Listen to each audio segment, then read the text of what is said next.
पश्चिम बंगाल का भी विकसित होना बहुत जरूरी है और इसलिए पश्चिम बंगाल को भी नई ऊर्जा के साथ जुटना है। बंगाल को फिर उसी भूमिका में आना होगा जो कभी यहां की पहचान थी। इसके लिए जरूरी है कि पश्चिम बंगाल फिर से नॉलेज का, ज्ञान विज्ञान का केंद्र बने। बंगाल मेक इन इंडिया का एक बहुत बड़ा सेंटर बने।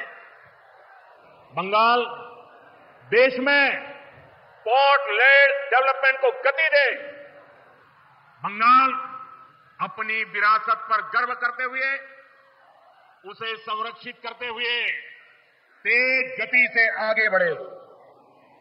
साथियों, केंद्र की भाजपा सरकार इसी संकल्प के साथ काम कर रही।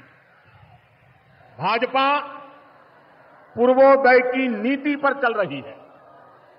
बीते दशक में बीजेपी सरकार ने यहां के विकास के लिए हजारों करोड़ों का निवेश किया है। अब से कुछ देर पहले यहां सिटी गैस डिस्ट्रीब्यूशन नेटवर्क का शुभारंभ भी हुआ है। केंद्र सरकार के प्रयासों से ही कल्याणी एम्स बना है। न्यू अलीपुरद्वार और न्यू जलपाईगुड़ी जैसे रेलवे स्टेशनों का पुनर्विकास किया जा रहा है। बंगाल की व्यापारिक गतिविधियों को उत्तर भारत से जोड़ने के लिए डेडिकेटेड फ्रेट कॉरिडोर बन रहा है। कोलकाता मेट्रो का अभूतपूर्व विस्तार किया गया है। ऐसे अनेक प्रोजेक्ट हैं जो भारत सरकार यहां पूरे करवाने का प्रयास कर रही है। भाजपा सरकार ईमानदारी से सबका साथ सबका विकास के मंत्र को लेकर बंगाल की प्रगति के लिए समर्पित है, क्योंकि बांग्लार उदय तबई विकसित भारतेर जय। साथियों, ये समय पश्चिम बंगाल के लिए बहुत अहम है। ऐसे में पश्चिम बंगाल के हर नौजवान पर, आप सब पर बहुत बड़ा दायित्व है। आप सबने मिलकर के बंगाल का भविष्य तय करना है। आज पश्चिम बंगाल एक साथ कई संकटों से घिरा हुआ है। एक संकट समाज में फैली हिंसा और अराजकता का है। दूसरा संकट माताओं बहनों की असुरक्षा का है, उन पर हो रहे जघन्य अपराधों का है। तीसरा संकट नौजवानों में फैल रही घोर निराशा का है, बेतहासा बेरोजगारी का है। चौथा संकट घनघोर करप्शन का है। यहां की सिस्टम पर लगातार कम होते जनविश्वास का है। और पांचवा संकट गरीबों का हक छीनने वाली सत्ताधारी पार्टी की स्वार्थी राजनीति का है। साथियों, यहां मुर्शिदाबाद में जो कुछ हुआ, मालदा में जो कुछ हुआ, वो यहां की सरकार की निर्ममता का उदाहरण है। दंगों में गरीब माताओं बहनों की जीवन भर की पूंजी राख कर दी गई। तुष्टीकरण के नाम पर गुंडागिर्दी को खुली छूट दे दी गई। जब सरकार चलाने वाले एक पार्टी के लोग, विधायक, कॉरपोरेटर ही लोगों के घरों को चिन्हित करके जलाते हैं और पुलिस तमाशा देखती है, तो उस भयावह स्थिति की कल्पना की जा सकती है। मैं बंगाल की भद्र जनता से पूछता हूं, क्या सरकारें ऐसे चलती हैं? यही भावे सरकार चलेगी? साथियों, बंगाल की जनता पर हो रहे इन अत्याचारों से यहां की निर्मम सरकार को कोई फर्क नहीं पड़ता। यहां बात बात पर कोर्ट को दखल देना पड़ता है। बिना कोर्ट के बीच में आए कोई भी मामला सुलझता ही नहीं है। बंगाल की जनता को अब टीएमसी सरकार के सिस्टम पर भरोसा नहीं है। यहां की जनता के पास अब सिर्फ कोर्ट का आसरा ही है। इसलिए पूरा बंगाल कह रहा है, बंगाल में मची चीख पुकार, नहीं चाहिए निर्मम सरकार। बांग्लार चित्कार लागबे ना निर्मम सरकार। साथियों, भ्रष्टाचार का सबसे बुरा असर नौजवानों पर पड़ता है, गरीब और मिडिल क्लास परिवारों पर होता है।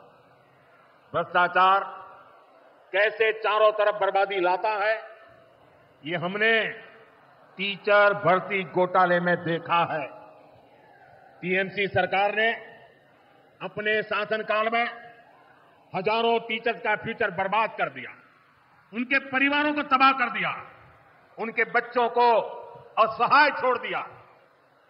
टीएमसी के घोटालेबाजों ने सैकड़ों गरीब परिवार के बेटे बेटियों को अंधकार में धकेल दिया है। ये सिर्फ कुछ हजार टीचर्स के भविष्य के साथ खिलवाड़ नहीं है, बल्कि पश्चिम बंगाल के पूरे एजुकेशन सिस्टम को बर्बाद किया जा रहा है।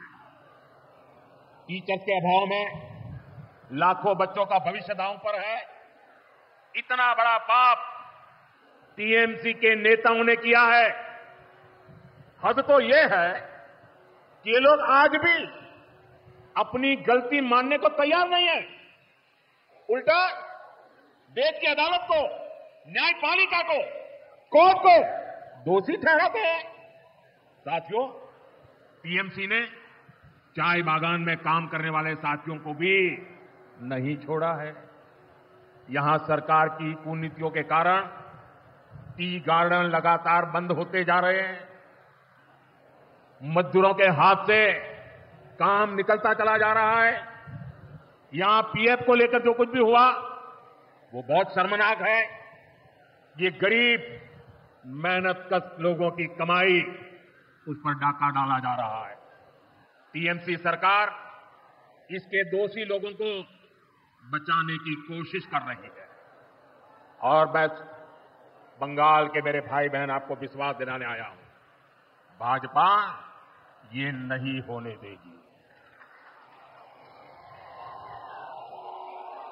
साथियों, राजनीति अपनी जगह पर है, लेकिन गरीब, दलित, पिछड़े, आदिवासी और महिलाओं से टीएमसी क्यों दुश्मनी निकाल रही है?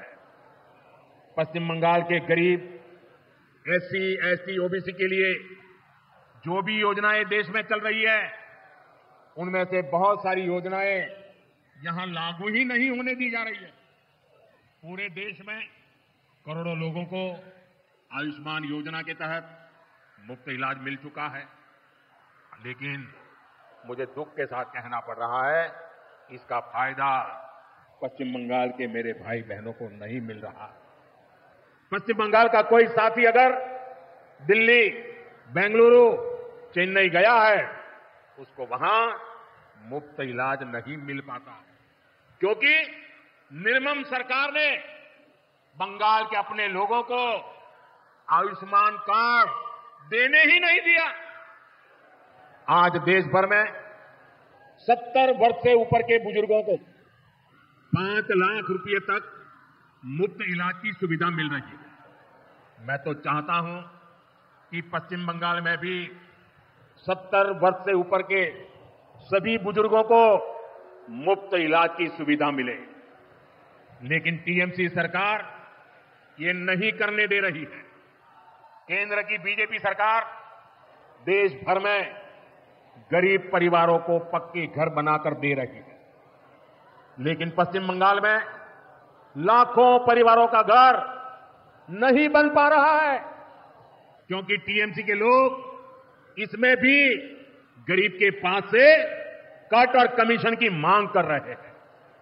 आखिर टीएमसी सरकार आप लोगों को लेकर इतनी निर्मम क्यों है? साथियों, यहां की निर्मम सरकार के जितने उदाहरण दो वो कम है। पश्चिम बंगाल में बहुत बड़ी संख्या में हमारे विश्वकर्मा भाई बहन हैं। ये लोग हाथ के हुनर से अनेक प्रकार के काम करते हैं। इनके लिए पहली बार भाजपा सरकार विश्वकर्मा योजना लाई है। इसके तहत देश के लाखों लोगों को ट्रेनिंग मिली है, पैसा मिला है, नए टूल मिले हैं, आसान ऋण मिला है। लेकिन पश्चिम बंगाल में 8 लाख एप्लीकेशन अभी भी लटकी पड़ी है। निर्मम सरकार उस पर बैठ गई है क्योंकि टीएमसी सरकार इस योजना को भी लागू नहीं कर रही है। साथियों, टीएमसी सरकार की मेरे आदिवासी भाई बहनों से भी दुश्मनी कुछ कम नहीं है।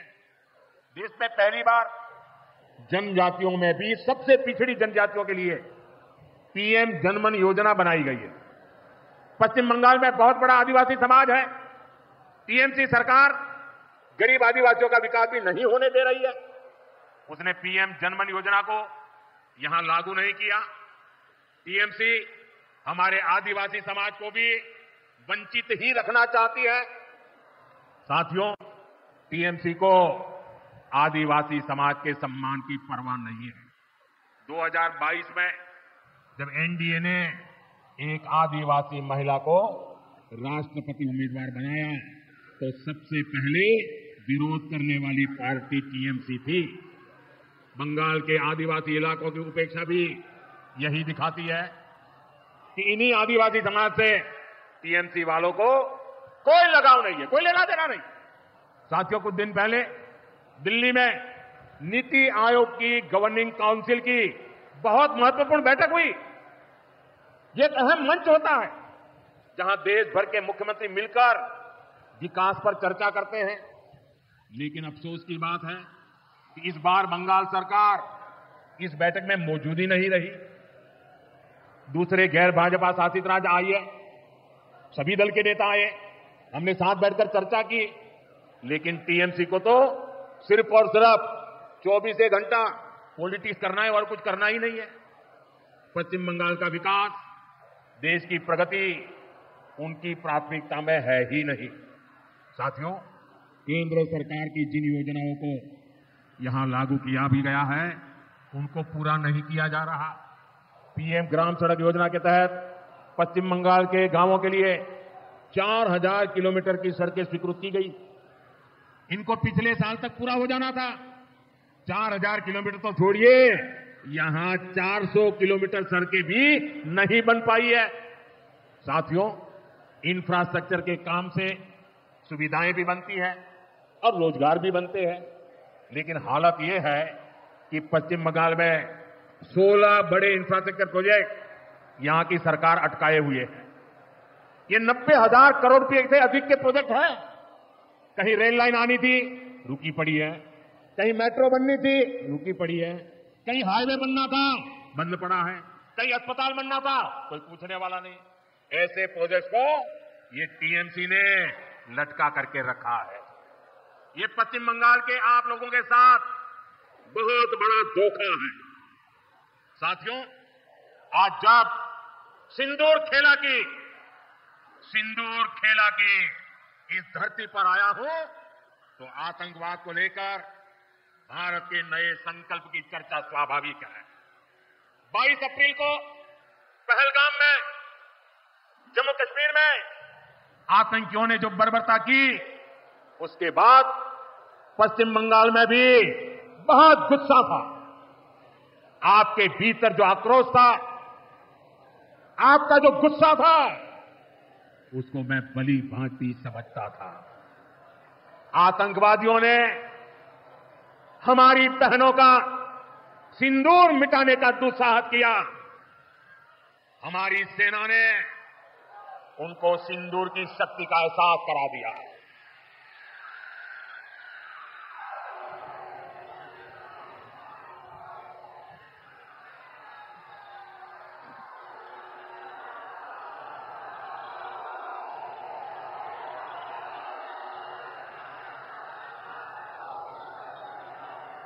हमने आतंक के उन ठिकानों को तबाह किया जिनकी पाकिस्तान ने कल्पना तक नहीं की थी। साथियों, आतंक को पालने वाले पाकिस्तान के पास दुनिया को देने के लिए कुछ भी पॉजिटिव नहीं है। जब से वो अस्तित्व में आए हैं तब से ही उसने सिर्फ आतंक को पाला है। 1947 में बंटवारे के बाद से ही उसने भारत पर आतंकी हमला किया। कुछ सालों के बाद उसने यहां पड़ोस में आज के बांग्लादेश में जो आतंक फैलाया, पाकिस्तान की सेनाओं ने जिस प्रकार बांग्लादेश में रेप किए, मर्डर किए, वो कोई भूल नहीं सकता। आतंक और नरसंहार ये पाकिस्तानी सेना की सबसे बड़ी एक्सपर्टाइज है। जब सीधा युद्ध लड़ा जाता है तो उसकी हार तय होती है, उसका पराजय निश्चित होता है, उसको मुंह की खानी पड़ती है। यही कारण है कि पाकिस्तान की सेना आतंकियों का सहारा लेती है। लेकिन पहलगाम हमले के बाद अब भारत ने दुनिया को बता दिया है, भारत अब आतंकी हमला हुआ, भारत पर आतंकी हमला हुआ तो दुश्मन को उसकी बड़ी कीमत चुकानी पड़ेगी।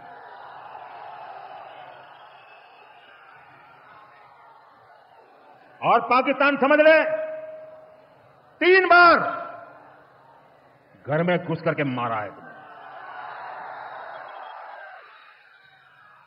हम शक्ति को पूजने वाले लोग, हम महिषासुरमर्दिनी को पूजते हैं। बंगाल टाइगर की धरती से 140 करोड़ भारतीयों का ऐलान है। ऑपरेशन सिंदूर अभी खत्म नहीं हुआ है।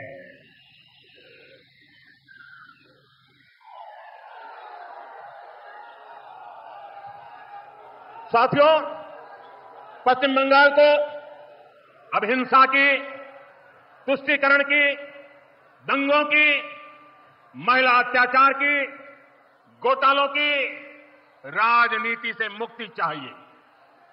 अब पश्चिम बंगाल के सामने भाजपा का विकास मॉडल है। आज भाजपा देश के कई राज्यों में सरकारें चला रही है। देश के लोग बार बार भाजपा को अवसर दे रहे हैं। पड़ोस में असम हो, त्रिपुरा हो या फिर ओडिशा, यहां भाजपा सरकारें तेजी से विकास कार्यों में जुटी है। मैं बंगाल के सभी भाजपा कार्यकर्ता साथियों से कहूंगा, हमें कमर कसकर तैयार रहना है। हमारे सामने एक बड़ी चुनौती है कि लोकतंत्र पर पश्चिम बंगाल की जनता के विश्वास को फिर से कैसे बहाल करें। हमें पश्चिम बंगाल के हर परिवार को सुरक्षा की, सुशासन की और समृद्धि की गारंटी देनी है। इसके लिए आने वाले दिनों में अपने प्रयासों को हमें और तेज करना होगा। साथियों, विकसित भारत बनाने के लिए पश्चिम बंगाल का तेज विकास बहुत जरूरी है। हमें पश्चिम बंगाल को उसका पुराना गौरव लौटाना है। ये हम सभी मिलकर करेंगे और करके रहेंगे। एक बार फिर आप सभी को इतनी बड़ी संख्या में यहां आने के लिए बहुत बहुत आभार व्यक्त करता हूं। मेरे साथ तिरंगा ऊंचा करके बोलिए, भारत माता की, भारत माता की, भारत माता की।